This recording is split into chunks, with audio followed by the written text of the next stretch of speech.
Welcome to the Image of History channel. In this video, we're taking you on a journey through the legendary Wild West. Get ready to explore a collection of stunning, historic images that bring this iconic era to life.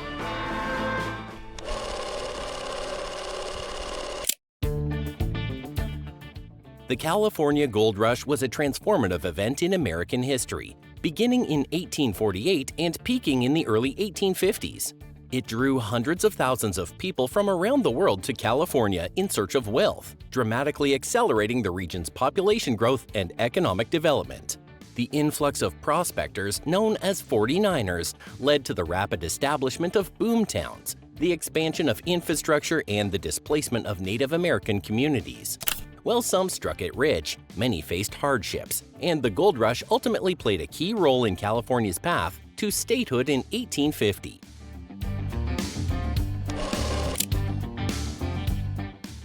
Stephen F. Austin, also known as the Father of Texas, formed the Texas Rangers in 1823 to protect settlers from Native American raids and other threats.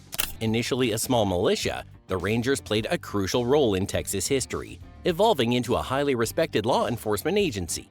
They were instrumental in defending Texas during its war for independence from Mexico, enforcing law and order on the frontier, and later combating outlaws, bandits, and cattle rustlers. Over time, the Texas Rangers became legendary figures in American folklore, symbolizing justice and resilience in the Wild West.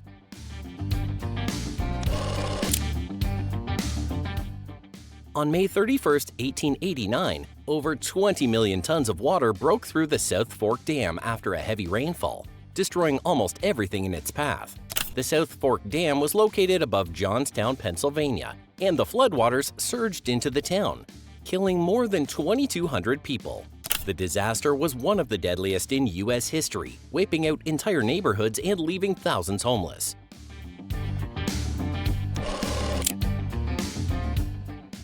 This is a photo of John Herbert Dillinger, a notorious criminal from his formative years. He was the commander of the Dillinger Gang. The gang robbed 24 banks and 4 police stations. He was also arrested several times for multiple crimes, but he escaped twice. John Dillinger was not only a thief, he was also a murderer. John was charged but never convicted for the murder of an Indiana policeman who shot him during a shootout. As the notorious criminal that he was, he chose death over being brought to justice. His death was ruled as a justifiable murder, an irony in great lengths. During the Wild West, there was one profession dominated solely by women. These women were sometimes referred to as working women or ladies of the night, but in simple words, they were just prostitutes. Controversial as this may be, prostitutes were a prevalent part of life in the Wild West, especially in mining towns with predominantly male populations. The demand for companionship and sexual pleasures gave rise to brothels, saloons, and various forms of sex work. As proof of its importance, prostitution was a lucrative business that boosted the economy of frontier towns. While some women worked as staff in brothels or saloons, others were freelancers who worked independently and lived a precarious existence.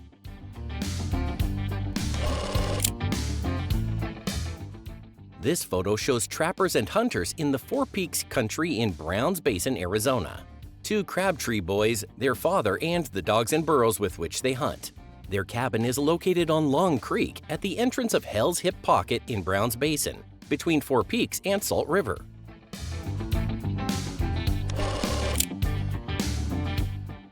The Klondike Dance Hall and Saloon was a prominent establishment at the Alaska-Yukon Pacific Exhibition held in Seattle, Washington in 1909. This World's Fair showcased the economic development of the Pacific Northwest and celebrated the region's history, including the Klondike Gold Rush. The Klondike Dance Hall and Saloon was part of the Pay Streak area, which featured exhibits and attractions themed around the Gold Rush era. Cad Wilson was a prominent entertainer during the Klondike Gold Rush, captivating miners with her performances in Dawson City, Yukon.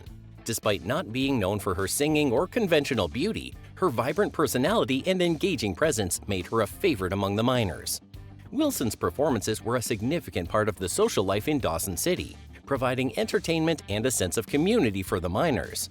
Her ability to connect with the audience and her spirited performances earned her a lasting place in the history of the Klondike Gold Rush.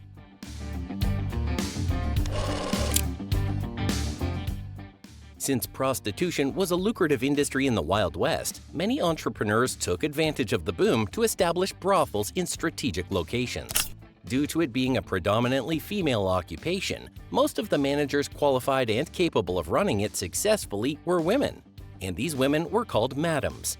Brothel madams were among the most influential women in the Wild West, even though many of them started as prostitutes too. The madams were responsible for recruiting women into their brothels, negotiating with law enforcement and local officials to avoid raids and fines, and setting the rates of the services offered.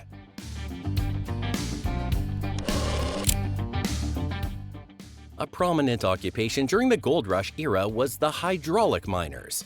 These were professionals who employed a technique called hydraulic mining to extract gold and other valuable minerals from sediment. The method of mining involved using large, high-pressure water nozzles to wash away sediment from hillsides or riverbeds and expose gold. The technique led to a substantial increase in gold production and boosted local economies. However, this didn't come without demerits. The mining process could sometimes cause landslides, burying the workers and resulting in their deaths. It also led to the pollution of rivers and the destruction of farmlands, leading to legal disputes between miners and agricultural communities.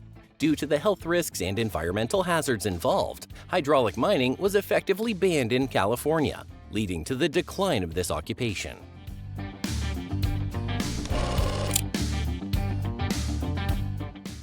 This photo captures the moment a United States allotting surveyor and his interpreter made an American citizen of Chief American Horse. The native man in the war bonnet is Chief American Horse, a prominent Oglala Lakota leader participating officially in legal proceedings aimed at integrating Native Americans into the broader framework of U.S. citizenship and culture.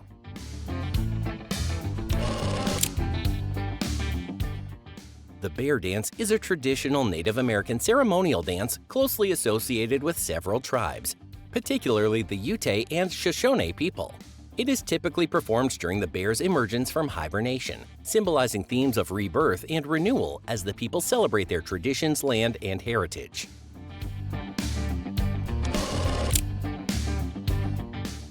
The Svacina Saloon in Manitowoc, Wisconsin, operated from the 1890s and was a key social hub. Photographed between 1890 and 1899, its interior reflected German and Bohemian influences, with a Brunswick bulk colander bar installed around 1906. Albert Svacina expanded it in 1904, offering hotel rooms for lime kiln workers. Later known as Lime City Tavern, it remained in the family until closing in 1992.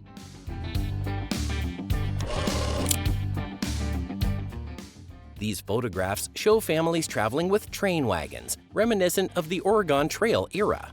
Covered wagons, loaded with supplies, stand as symbols of the great westward migration that took place between the 1830s and 1860s.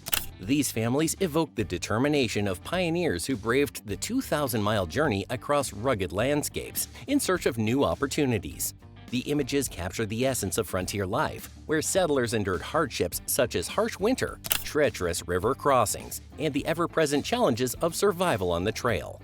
These scenes serve as a tribute to the resilience and spirit of those who helped shape America's westward expansion.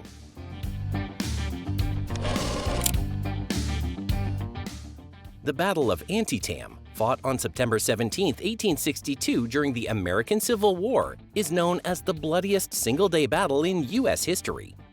It took place near Sharpsburg, Maryland, and was a pivotal moment in the war. Union forces, led by General George McClellan, confronted the Confederate Army under General Robert E. Lee. The battle resulted in about 22,000 casualties, with no clear victor, but it halted Lee's first invasion of the North. While it wasn't a decisive victory for either side, the Union's ability to repel Lee's army gave President Abraham Lincoln the political leverage he needed to announce the Emancipation Proclamation, which shifted the war's focus toward ending slavery.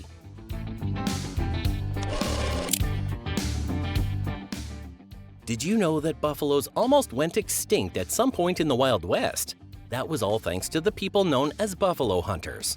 Buffalo hunters were professional hunters who primarily hunted buffalo and made a living by harvesting bison hides, meat, and bones. Just like the gold rush, there was a time when bison materials were the fastest-selling produce in the markets.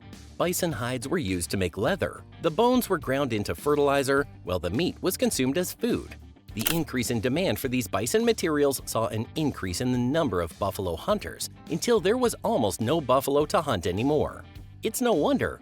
After all, it got to a point where buffalo hunters were killing about 100 buffaloes every day. It was a massacre that almost led to extinction.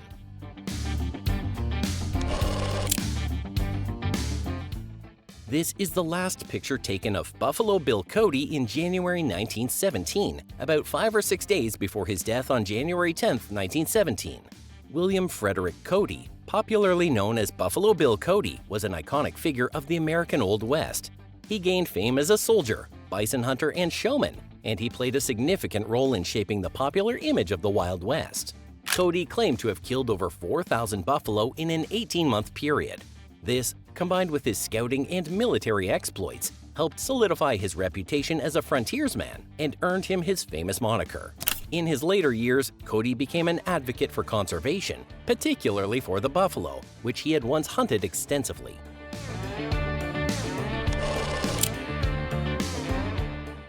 This is a picture of Olive Ann Oatman, an American woman who became famous for her experiences as a captive of Native Americans. She received the distinctive blue tattoo on her face during her captivity. Her family was attacked by a group of Yavapai Native Americans. Olive, her sister Mary Ann, and her brother Lorenzo were the only survivors. Lorenzo was left for dead but managed to survive and was later rescued. Olive and Mary Ann were taken captive by the Yavapai and held for about a year. The sisters were then traded to the Mojave people, who treated them better than the Yavapai. Unfortunately, Mary Ann died of starvation during a famine that struck the Mojave community. Olive survived and lived with the Mojave for about 5 years before she was rescued in 1856.